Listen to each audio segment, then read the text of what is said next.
Hello, my name's Trevor, by the way. I work at Utah Tech University in the Special Collections and Archives. So I get to work every day with historical documents and materials. I mean, some not so historical, like 1980s or, yesterday.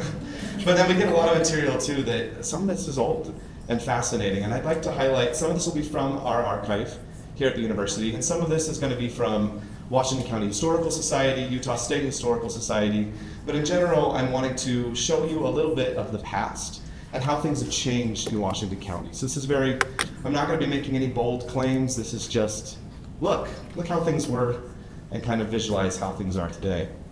I do want to give you a brief caveat. I originally created this presentation for the St. George Library, and it was a 60 to 90 minute presentation. And I had to trim it down to 15 minutes, which is insanely difficult. So just be aware that as I present this, it may feel a little rushed. That is why. But I hope that you will enjoy it. I'm hoping I'll do some talking and some explaining, but I'm hoping the pictures will do most of the real explanation here. So this is the first image I want to show you. This is a map from the Dominguez Escalante expedition. So this is showing southern Utah's region. One of the most fascinating things here is, if you look down here, the Virgin River is called the Rio de Sulfurio, so Sulphur River. Just kind of an interesting, so before it was ever the Virgin River, it used to be the Sulphur River. If you've ever been down by Laverkin at night, you know why. Yeah. So here I'm going to start with Shibwitz. I'm going to work my way from I don't want to hit all the cities, sorry if you really want a little start this place, but I'm going to start with basically the east side of the county and work my way west. So this is Shibwitz. This is photographed from 1952. And most of the Shibwitz were living in this region over there. And if you pay attention here, not much going on there. And this is Shibwitz today. They're not really living in this area today anymore. In fact, it was a big problem because there were a number, or at least one account, and I've heard of others, where children would die because they were living right off the road. This was the main thoroughfare back in the day. But they've moved up north now, and that's where the Shibwitz Reservation is today. And if you've ever been to Fire Lake Reservoir, you can see it there. Here's some images as well. This is from the John Hillers of the Powell expedition. And over here, this is an image later of the Shibwitz Reservation, about 1920s or 1930s. And then this is the Shibwitz Reservation, April 2023. This is from Google. Here's an image from the old Shibwitz school, the old Indian school, and here is what remains of it today. Once again, the Shibwitz Reservation has moved from this spot, so they're not in the same place anymore, but the old building, it's ruins, but there's still some foundation there. Santa Clara and Ivins, this is 1960. Most of these images that you'll be seeing are 1960, and this is today. One of the most dramatic changes you can visually see here. This is Santa Clara, Ivins, nothing in between. Today, it's just full and growing. Here is the Jacob Hamlet home, 1961. Just kind of a fascinating glimpse in that some ways, we often complain about how history is lost, and it's true, we've lost so many historic buildings. You'll see some of those here. But this is an example of where an organization, I believe in this case it was the Church of Jesus Christ of Latter-day Saints, but sometimes the cities, sometimes the religion, sometimes people will work together to try to preserve some of these locations. And so going to the Jacob Hamlet home today looks a lot better than that. So that's an example where someone recognized its value and its importance and worked to try to make sure that it lasts into the future. This is the old Arrowhead Trail, which was a main thoroughfare in the region, and that's 1929, before I-15 came through. This is another example of things continuing. This is Frey Fruit Market. It's a staple out in Santa Clara. Was in the past and still continues today, though it looks a little different. This is the 1980s, I believe, but this is out near Dixie Drive. And then heading out toward Ivins, you can see a little of Santa Clara there and Ivins out there in the distance. Washington. This is another big change. 1960 to today, not even the same place. This was, that's just that and there. So if any of you grew up in New Washington out in the day, it's not the same place anymore for sure. Here's the cotton mill, another example like the Jacob Hamblin home, where it's still around, which is just wonderful. Now it's a business, but at least it's been preserved, and it's still, you can still visit the cotton mill today. This is another interesting example. This is the old Washington Ward Chapel. This was taken in 1940, and then in 1961, the church actually built on to the chapel. So they kept the old chapel and just built a new section onto it and just made that as part of it. So you could see here in the 1960s, this was kind of the new section as part of the chapel. So just kind of interesting. I believe that chapel has been torn down now, though, sadly. No, it's not. Is it still there? The city, Washington City, just recently bought it from the church. Oh, did they? I haven't heard that. I thought that the older part of the building, though, was gone. The older part. Oh, the older part is, but the renovated part is still, okay. Yeah. Here's the Middleton Ridge. Oh, this is the Middleton Tunnel, sorry. So this was before I-15 came through. This was the old tunnel. It's still there, but it's now used for storing equipment and other things. You can't really, you can't walk through it. I would, just an FYI to the city, I would love to see this tunnel come back, to be able to have a pedestrian go through, or that would be wonderful. I don't know what its status is like, but St. George, I'll have to hurry through here. St. George then, St. George today. So 1968, once again, massive growth, especially if you focus on the area on Dixie Drive, just dramatic changes there. This is Little Valley region from 1962 to today, all farmlands, and this is probably the most dramatic growth, maybe even more than Santa Clara Islands. Here's the St. George Temple, back when it was dirt, which I just love this image. This is one of my favorite pictures we have at the archive. So, and St. George Temple today, so dramatic changes. This is from Utah State Historical Society, or sorry, this is from University of Utah, sorry. This is the Big House. This was Erastus Snow's home in St. George. This was very prominent. It was just north of here, on that block up there near the bank and near the county, just north of here, the block just north of here. And that was where a lot of dignity, like when people would visit, like when Elizabeth Kane came in the 1870s, this is where she stayed. So when they'd have visitors, this is a big spot. But it was kind of downtown. Erastus Snow was very prominent in St. George in its early settlement. Here is the street just north of us. You can see the tabernacle.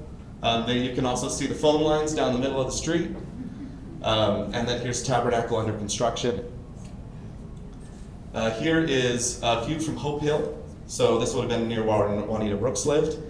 And you can see just visually down into it. Here's the Opera House from its old days, and then into its days as a beet sugar storage facility. And then now that's also been renovated and used today. And then I just like this picture, just kind of just showing the St. George becoming part of the wider nation, even more so. You can see like images from a Cary Grant movie, just little changes. Here's another one highlighting changes to St. George. This is the Washington County Courthouse, and you got a car parked next to a horse. Just one of those highlights of changes. You can see where things have gone. Here's up on Sugarloaf, on Dixie Rock. This is Maureen Whipple, actually, if you're familiar with Maureen Whipple. And she's just on a bike out on a dirt road in front of that. And a garden, C.W. Segmuller Garden. Just a lot of people have gardens out in their front yards. Here's the old bridge. Still has a little piece of it today. They've used the bridge still to cross the river, but this is out near where the Asian market is, or Popeyes. But you need to go running through. You can see or Dutch Bros is there too. You can actually run under the old truss there for the bridge. Here's a West Elementary School, and I think the bottom right one's a Woodward School.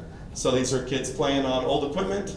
You can see how many they were stuffing onto the spinning thing, and kids beating each other up with boxing gloves. Just little changes. Little changes between then and now. Here's Jim's Garage, which was actually just north of here as well. So this, that's the Arrowhead Hotel, and so I believe this would have been pretty much just straight north. And you can't see it, but I believe the old college is just right here, which we'll get to. This is where we're standing today. Yeah. So this was the old St. George Stake Academy, and then Dixie Normal College, Dixie College, Dixie Junior College, etc. Was right here, part of where we're standing today. If you look here, Down across the street, you know the Children's Museum, that was the old St. Dixie Academy. So that was the Academy building, the first one built in 1911. And then across the street here, just on the corner was the Institute building. There was also a science building just north of here, and there was the Cannon dorm. So this area of land right here was owned by the Cannon family. And one of the Cannons, I believe is Angus Cannon, his home was actually turned into a girls' dormitory, which is where the girls would stay when they were attending school here until later they built Dixiana. So that's an old pioneer home just converted into a dormitory.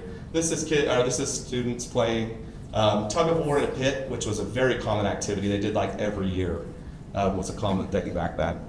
Here's the old Carnegie Library, which is sadly destroyed in the 1980s, and it was just behind the tabernacle. And here's the construction. Here's a little picture of the construction of the building just right over here, the Academy building, now the Children's Museum. This would have been 1911. Here's the old gymnasium, which was across the street where the splash pad is today. And then also just right here near the City Hall was the Annex building, which was a relocation from the Topaz internment camp. So they took that building, they built it here on the college, and it was a lot of students would attend classes there. It's long gone as well. And here's just some more pictures. Up here on the top left is Veterans Landing. Because of the GI Bill, there was a lot of new students that started attending Dixie College. And so in order to accommodate that, they actually put in a bunch of trailer homes, which they had a few different names for the different, I think they had a couple different places. I believe this one was Veterans Landing. But this is where all the GIs all the veterans would stay when they started attending school year. Because there was a massive increase in the number of students because of the GI Bill. And there is the change over on the east side of campus. This would have been 1970s or 1980s.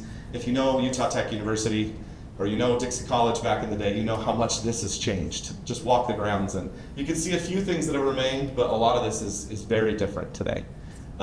Much of this, you can see like these two buildings are still there, the administration building and then you can see the little amphitheater there too. Here's the old Dixie Pioneer Memorial Hospital. Hospital's very different today as well, which population growth you'd expect. I gotta get ending this. So Sugarloaf Cafe, I'll just kind of flip through here. I-15, and you can see where St. George is there. There's the Red Cliffs Mall under construction. And Middleton is just nothing out there. And here's the airport. And then Eastern Washington County, this is Hurricane and Laverkin then, now. And I love this picture. This is from SU. But this one's from William Lewis Crawford, who actually is one of my, I'm directly descended from his brother James. So it's kind of a neat little family tie-in for me. But this is Hurricane, just as it was starting. Here's the hot springs. Very different today, of course. Hot springs as well. Looks very hygienic. And here's, we got Springdale here. This is the Upper Virgin River area. This is, like I said, kind of, I mentioned, so James Crawford, a lot of my ancestors actually settled the Springdale area. So I have a lot of family ties to Springdale. This is where my grandma grew up. And so I wanted to make sure I got a little bit of Springdale in here. Here's the Zion Easter pageant. This was a yearly occurrence for decades. I'm not sure exactly when it stopped, but this was a big draw, and a lot of people would come down to Zion to watch the Easter pageant. This shows an old wagon run by Grafton, and then here is from the Library of Congress, 1929. This is Zion National Park. And that's Springdale. Changed a lot. Here's some of Silver Reef as well. I wanted to include some of these. Silver Reef back in its heyday. And Silver Reef's a fascinating account. This will probably be the one that I'll end on here. But Silver Reef is a ghost town, but it's kind of not anymore. It's a case where a town was abandoned and then has come back in a new way. So you can see today, this was Silver Reef in about 1960, where it was just completely abandoned. And then today it's been rebuilt in a lot of ways, and now there's a lot of people that live out in there. I think there's quite a few retirees and others who have moved out to that region. So Silver Reef has come back as a new community, despite being a ghost town. So a few recommended resources that I would recommend you look into if you're wanting to find some more of just what things were like back then. On our website, we have a digital collections. So we have the digital exhibits, which I spent a lot of time working on. So I recommend you check those out when you get a chance. They're called the Heritage Cove Digital Exhibits, and each one highlights a different aspect of Washington County's history. And not just Washington County, but the wider region as well. But there's even one specifically focused on this topic, kind of a then and now presentation. There's yearbooks. All of the Dixie College yearbooks are online now. You can actually go onto our website and view all those yearbooks. So if you have family members or if you were a former graduate, you can go back and actually see those old yearbooks all online. There's also some videos, which we've run into some issues with the plugin, so temporarily you can't access those, but hopefully those will be fixed soon. But we have some historic videos from like the 1950s and stuff that actually show like the old St. George swimming pool and some really cool stuff like that. A few other places, we have a finding aids where you can see some of our physical material and what we have there. We have various books and oral histories. And then if you don't know about Utah Digital Newspapers, I highly recommend you spend some time getting familiar with that. It's a phenomenal, phenomenal service that University of Utah has been doing, where they've been digitizing Utah yearbooks clear back from like the 1840s to today, or at least 1850s. I'm not sure if either way, they just go so far back and they're a phenomenal resource. They have the Washington County News up until the 1980s. So there's some really great stuff you can find on there, and they're searchable. So anyway, thank you for letting me come and kind of spiel a bunch of words at you, and show some pictures. But feel free if you want to chat with me later. Like I said, this was originally intended to be much longer and more interactive. But I do thank you for letting me come and present today.